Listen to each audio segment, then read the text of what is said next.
seja f uma função definida por f de x igual a 3 dividido por x menos 1. Considere os conjuntos a seguir. Assim, o conjunto imagem da função inversa de f é o correspondente ao item.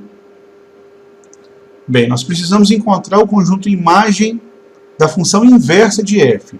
O que nós temos é a função f, não a sua inversa.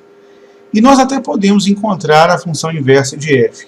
O procedimento nem é complicado. Mas observe uma questão antes de nós nos preocuparmos em encontrar a função inversa e depois, por exemplo, tentarmos determinar o seu conjunto imagem. Nós temos uma função f no qual o domínio e o contradomínio não foram dados. Então vamos supor que esse domínio e o contradomínio sejam os conjuntos A e B. Então A seria o domínio da função f e B o seu contradomínio. Lembrando que uma função só admite inversa se ela for uma função bijetora. Como essa questão ela cita a inversa da função f, ele está dizendo de maneira subentendida que f é de fato uma função bijetora, para que exista uma função inversa de f, ou seja, f menos 1. E uma função inversa, ela troca exatamente os elementos de um domínio com a sua imagem. Então, por exemplo, se a imagem na função f, se a imagem de 5 é dada como sendo 3 dividido por 5 menos 1, então 3/4, na função inversa, nós vamos ter que é uma função que quando substituirmos x por 3/4, certamente a sua imagem será igual a 5. Então a função inversa ela troca a ordem daquele que era domínio com a sua imagem. Então quer dizer que numa função inversa, o domínio da função original passa a ser a imagem, o conjunto imagem, e o contradomínio, ou conjunto imagem, porque nesse caso o contradomínio é a própria imagem, porque se f é bijetora, significa dizer que ela é sobrejetora. E sobrejetora é exatamente uma função que o conjunto imagem é o próprio contradomínio. Então, na função inversa, o contradomínio passa a ser o domínio, e o domínio da função f passa a ser o contradomínio, ou o conjunto imagem, da função inversa. E observe que isso é a chave desse problema. Por quê?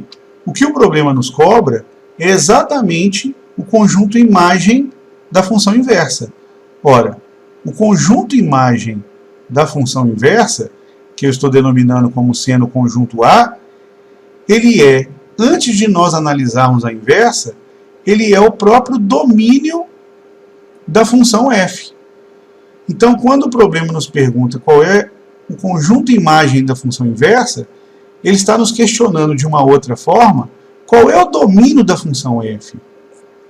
A função f foi dada apenas pela sua fórmula. Nós sabemos que f de x é igual a 3 dividido por x menos 1. Não nos foi dado o conjunto que representa o domínio dessa função, que é inclusive o que ele está buscando. A nossa resposta é o domínio da função f, que é o mesmo do conjunto imagem da função inversa.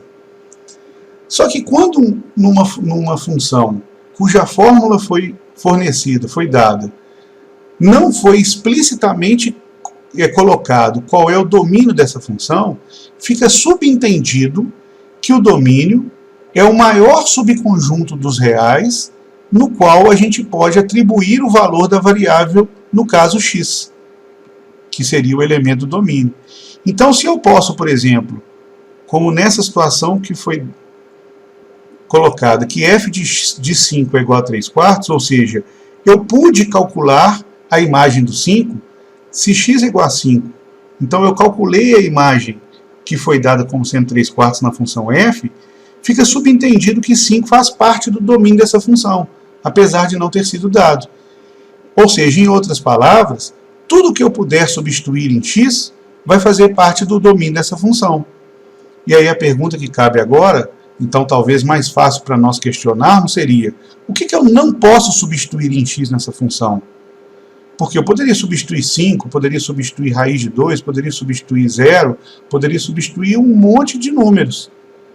Será que existe algum número que eu não posso substituir, ou alguns números que eu não possa substituir? Observando que essa imagem é dada por uma fração, nós sabemos que uma fração não pode ser calculada quando o seu denominador for igual a zero.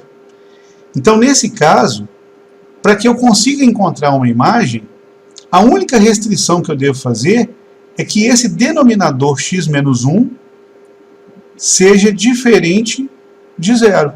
O que significa dizer, em outras palavras, que o x deve ser diferente de 1. Ou seja, todo número real menos o 1, representa os elementos do domínio da nossa função f.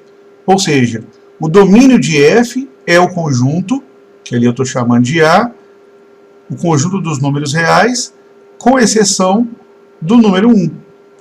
E se esse é o domínio da função f, é, consequentemente, o conjunto imagem da função inversa, que é o que o problema nos questiona. Então, assim, o conjunto imagem da função f é o equivalente, aqui no caso, do 3. Então, a resposta da questão, opção C.